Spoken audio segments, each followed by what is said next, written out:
In 2020, the General Assembly ordered Virginia school districts to adopt policies that are inclusive of transgender and non-binary students.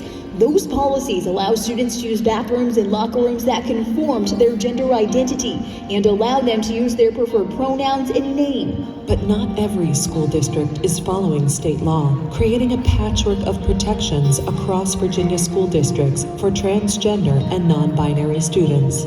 Transgender issues are taking the spotlight in Newport News. The school board voted down changing district policies and declines to adopt the state standard required by law. Major win tonight for transgender and gender expansive students in Loudoun County.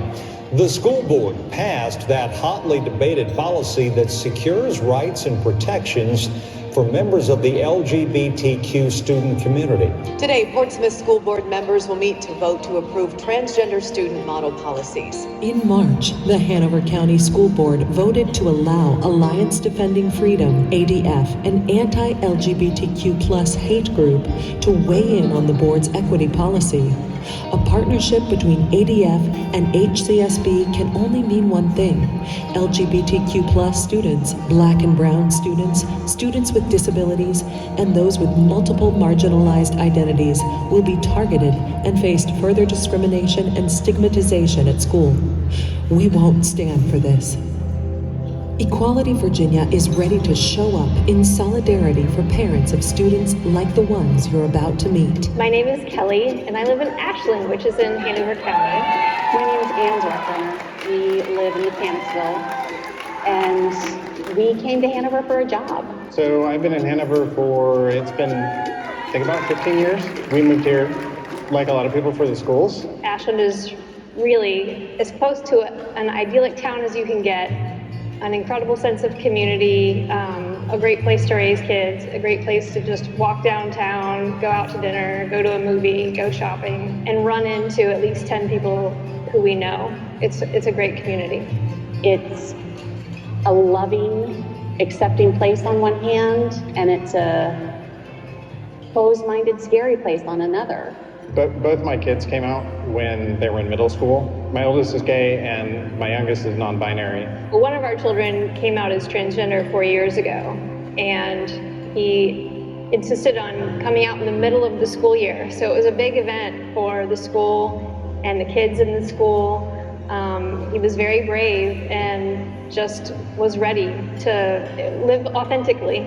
Grace transitioned the summer between second and third grade.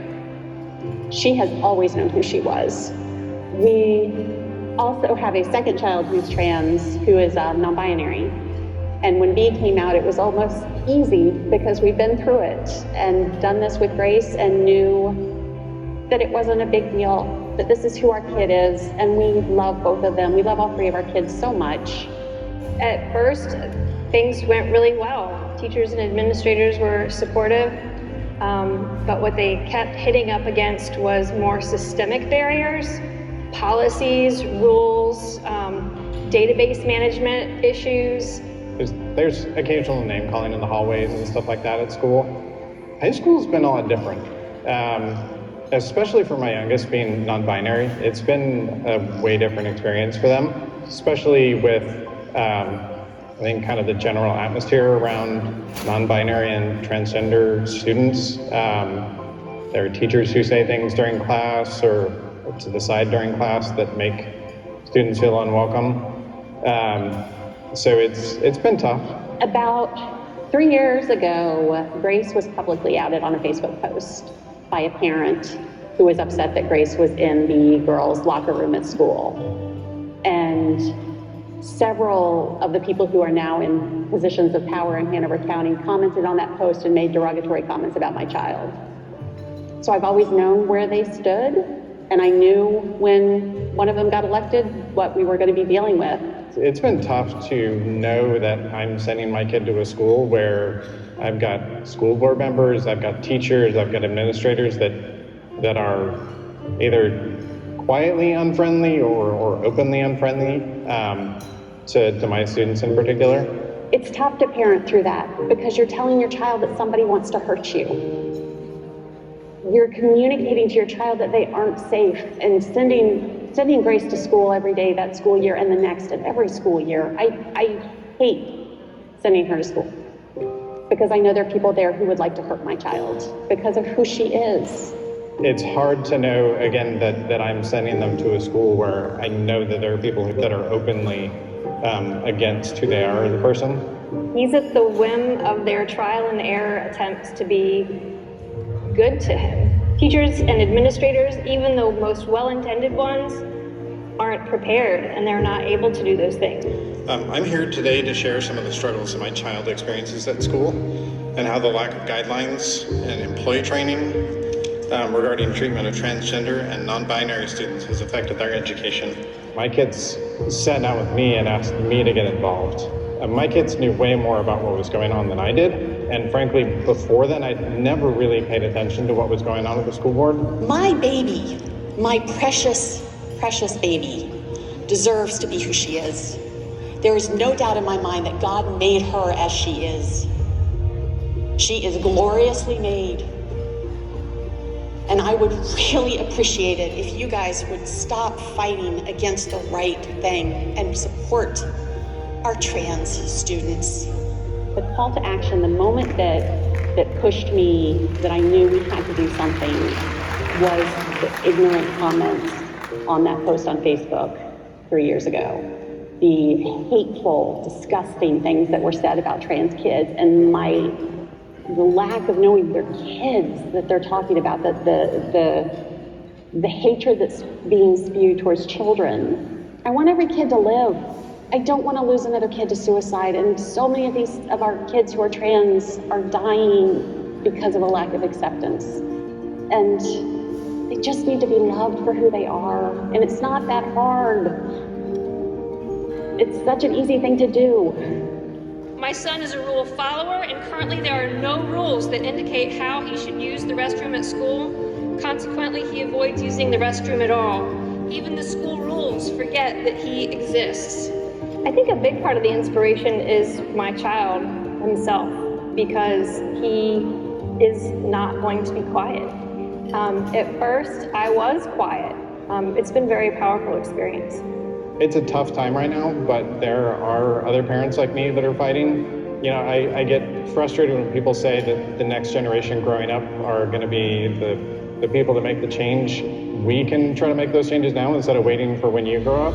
And some of us are trying. I have faith that there are some of us who are out there trying to advocate for you. It's worth it. It's worth it because your child will see that you're willing to advocate for them and that you're willing to take it a step further than just advocating at home, saying, you know, I support who you are, I love you, but that you're also willing to step out of your comfort zone for your child. I have learned that I can publicly speak. As long as I'm passionate about what I'm talking about, I can get up there and talk now. And I didn't know that about myself, so that's the big gift that Grace has given me through this. But do we have the capacity to do all of that work? Do we have the time to do all of that work and raise our families and have our jobs? And it's just not possible. And that's where the tremendous support of organizations like Equality Virginia and your expertise is just a tremendous support to be partners in this. It's great to have other people that show up, other parents that show up at school board meetings, but it's also really important to have groups like Equality Virginia that are willing to go to, you know, Department of Ed meetings, who are, you know, groups that are involved in legislation and stuff like that. There are a lot bigger things that everyday parent may not be able to participate in, that are bigger goals that organizations are able to kind of champion. Equality Virginia has made such a difference in how I feel about this fight.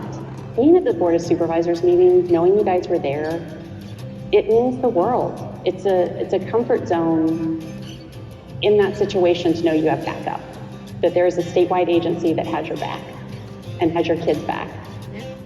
It changes the whole game for me. It makes it a lot easier to keep fighting. To get the call from EV, to get the call from other partner organizations, ACLU, He, She, Ze, We, Hanover, NAACP, side by side, and just say, we're with you, we've got your back. It gives us hope, right? If you don't have hope, then why keep going? So as long as we have hope, we can keep going. Transgender and non-binary students are not going anywhere. Their experiences are real and happening right now. Let's work together to create a better educational experience for all. I'm Kylie Hines. I'm the Safe Schools Coordinator at Equality Virginia. So as the Safe Schools Coordinator, I support folks who are on the ground locally doing advocacy work in their local area. So that looks like attending school board meetings, mostly supporting folks, coming up with their public comment, just logistics around showing up to meetings, things like that. We just really want folks to feel like when they go to these meetings that they have a support system to rely on and some information so that they know what to expect going into it. So in our public comment trainings, we have an Advocacy 101 training, which is a lot more general, and that's kind of giving folks different methods of advocacy that they can get involved in, whether that be sending emails, making phone calls, or showing up at meetings. It kind of helps folks develop themselves as an advocate, especially for folks who are just kind of starting to get into this work. And our public comment workshops are a lot more geared towards if you're showing up at a meeting or if maybe you're sending an email message, what are you going to include in that message? So it kind of gives folks a framework if they're not sure where to start writing their message, and gives them some tips and tricks here and there for public speaking if it's not something that they're used to doing. So there's a lot going on in school boards right now. I'm sure everyone has heard. So in order to keep track of everything that's been going on in all 133 school boards throughout Virginia, we have a school board tracker where we're keeping track of if they've adopted the Department of Education's model policy, agendas, if there's other book bans, curriculum bans that are being introduced, we're keeping track of that, as well as when and where meetings are happening, so folks are able to look at the tracker and easily find out all the information so that they can attend their local meeting. So in 2023, on Valentine's Day, we'll be hosting a Youth Advocacy Day, which we're really excited about. And that really stems from an acknowledgement that it's super important for youth to be involved in this work, to share their own stories, to give them that sense of efficacy, and to support them in that as well, because we know that the legislative process can be really daunting. So we want youth to be able to be supported. We want barriers to participation to be torn down so that folks can get involved and directly participate and share their own personal story. We need you. When you make a donation to Equality Virginia, you're not just making a donation directly to Equality Virginia, you're helping us support folks who are on the ground doing this work locally already, like Chris, Kelly, and Ann. You'll also help fund our Safe Schools Action Network, which provides folks information about action opportunities, access to our trainings as well as this sense of feeling like they're not alone. A lot of times this work can get really lonely, so we have this network set up so that folks feel like they have a network of folks that they're working within to push this work forward and achieve liberation for trans and non-binary youth in Virginia.